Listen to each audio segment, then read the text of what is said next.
તમને ખબર છે દર કલાકે 8 નવા કેન્સરના કેસ આવે છે. અત્યાર સુધી એવું હતું કે ભાઈ જે તમાકુ પાન માવો ખાય છે, ગુટખા ખાય છે એને કેન્સર થાય છે, પણ હવે તો બાળકોને પણ કેન્સર આવે છે. ખરેખર યોગ્ય નથી. તો બાળકોને કેન્સર ના થાય એના માટે તમે શું કરી શકો? તમારા બાળકનું ભવિષ્ય તમારે બનાવવું છે તો એના માટે તમે શું કરી શકો? સ્પેશિયલી આ વિડીયો એના માટે બનાવેલો છે.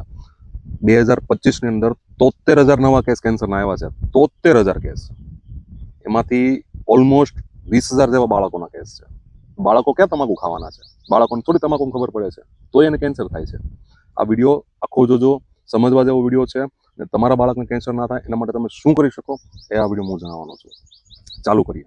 જય શ્રી કૃષ્ણ, જય આયુર્વેદ. હું મનીષ રામાણી, ભૂમિસુદ્ધ આયુર્વેદમાં તમારા બધાનું સ્વાગત કરું છું. મારી આખી ટીમ તમારા માટે મહેનત કરે છે, આખું રિસર્ચ કરે છે. એના માટે સ્પેશિયલી આ વિડીયોને ચોક્કસથી લાઇક કરવાનું ભૂલતા નહીં, બરોબર છે? પ્લસ તમારા ફેમિલી મેમ્બરને આ વિડીયો શેર કરવાનું પણ ભૂલતા નહીં, જેનાથી એના બાળકોને પણ કેન્સર ના થાય. ચાલુ કરીએ. ચાલુ કરતા પહેલા છે ને હું તમને એક વસ્તુ સમજાવું કે અત્યારે બાળકોને કેન્સર શા માટે થાય છે. તો કે અત્યારની લાઈફસ્ટાઈલ જે છે એને ચેન્જીસ કરવી ખૂબ જરૂરી છે. લાઈફસ્ટાઈલને કારણે જ કેન્સર થાય છે. અત્યારે છે શું તો કે ટાઈમ ઓછો બગડે એના માટે તમે શું કરો તો કે મેંદાવાળી વસ્તુ બનાવીને આપી દો. સેન્ડવિચ છે કે XYZ કોઈ બી મેંદાવાળી વસ્તુ બનાવીને આપી દો. ખરેખર એ યોગ્ય નથી. બાળકોને મેંદો વર્ષમાં ફક્ત ને ફક્ત એક જ વખત ખવડાવાય જ નહીં, પણ જો ખાવો હોય તો ફક્ત ને ફક્ત એક જ વખત ખવડાવવાનો વર્ષની અંદર, બરોબર છે? એ સિવાય બાળકોને ન્યુટ્રિશન વેલ્યુવાળી વસ્તુ આપો. બાળકો ફોર એક્ઝામ્પલ મોરેંગો તમે ડાયરેક્ટ પીવડાવશો તો બાળકો નહીં પીવે. મોરેંગો પાવડર છે તમે ડાયરેક્ટ નહીં પીવે બાળકો. તો મોરેંગો પાવડર પણ જરૂરી છે. એમની અંદર કેલ્શિયમ, એમની અંદર મેગ્નેશિયમ, એમની અંદર જે વિટામિન્સ જે મળવા જોઈએ એ બધી વસ્તુ મળી રહી છે. તો કઈ રીતના આપી શકાય? તમે રોટલીના લોટમાં નાખીને આપી શકો છો, દાળ સબ્જીની અંદર નાખીને આપી શકો છો, બધી રીતના આપી શકાય છે. એ સિવાય બાળકોને ન્યુટ્રિશન વેલ્યુવાળી સાથે સાથે બાળકોના મગજના વિકાસ માટે શંખપુષ્પી જેવી ઔષધિઓ છે, બ્રાહ્મી જેવી ઔષધિઓ છે, એ પણ તમે આપી શકો છો.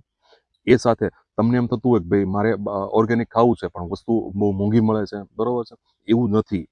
રેગ્યુલર રેટમાં પણ માર્કેટમાં મળી રહેશે ઓર્ગેનિક વસ્તુ. ગોતશો તો બધી વસ્તુ મળશે. તમારા બાળકનું ભવિષ્ય તમારા હાથમાં છે. બાળક કંઈ ખાતું નથી તો ચલો ભાઈ ચા દૂધનો ગ્લાસ ભરીને આપી દો. બાળક માટે ચા દૂધ છે જ નહીં. દૂધ પીવડાવો, ફક્ત હળદરવાળું દૂધ પીવડાવો. કોફી પીવડાવો મેથીવાળી. ડાયરેક્ટ કોફી નથી પીવડાવવાની બાળકોને. મેથીવાળી કોફી પીવડાવો, હળદરવાળું રેગ્યુલર દૂધ પીવડાવો. થોડોક એવો ગોળ નાખીને હળદરવાળું દૂધ પીવડાવો. બાળકો હોશે પીશે. એનાથી કેન્સરથી તમે બચાવી શકો છો તમારા બાળકને. તમારા બાળકને ભવિષ્યમાં ડાયાબિટીસ ના થાય એના માટે પ્રોસેસ કરી શકો છો. તમે ભવિષ્યમાં તમારા બાળકને હૃદયરોગ ના થાય એના માટે તમે અત્યારથી કાળજી રાખી શકો છો. તો એના માટે ચોક્કસથી આ વિડીયો તમારા પરિવાર મિત્રો સાથે કરો. એ સિવાય તમને જો એવું કાંઈ હોય તો કોમેન્ટમાં ચોક્કસથી જણાવો. હું તમને ચોક્કસથી સલાહ આપીશ. જય શ્રી કૃષ્ણ, જય આયુર્વેદ.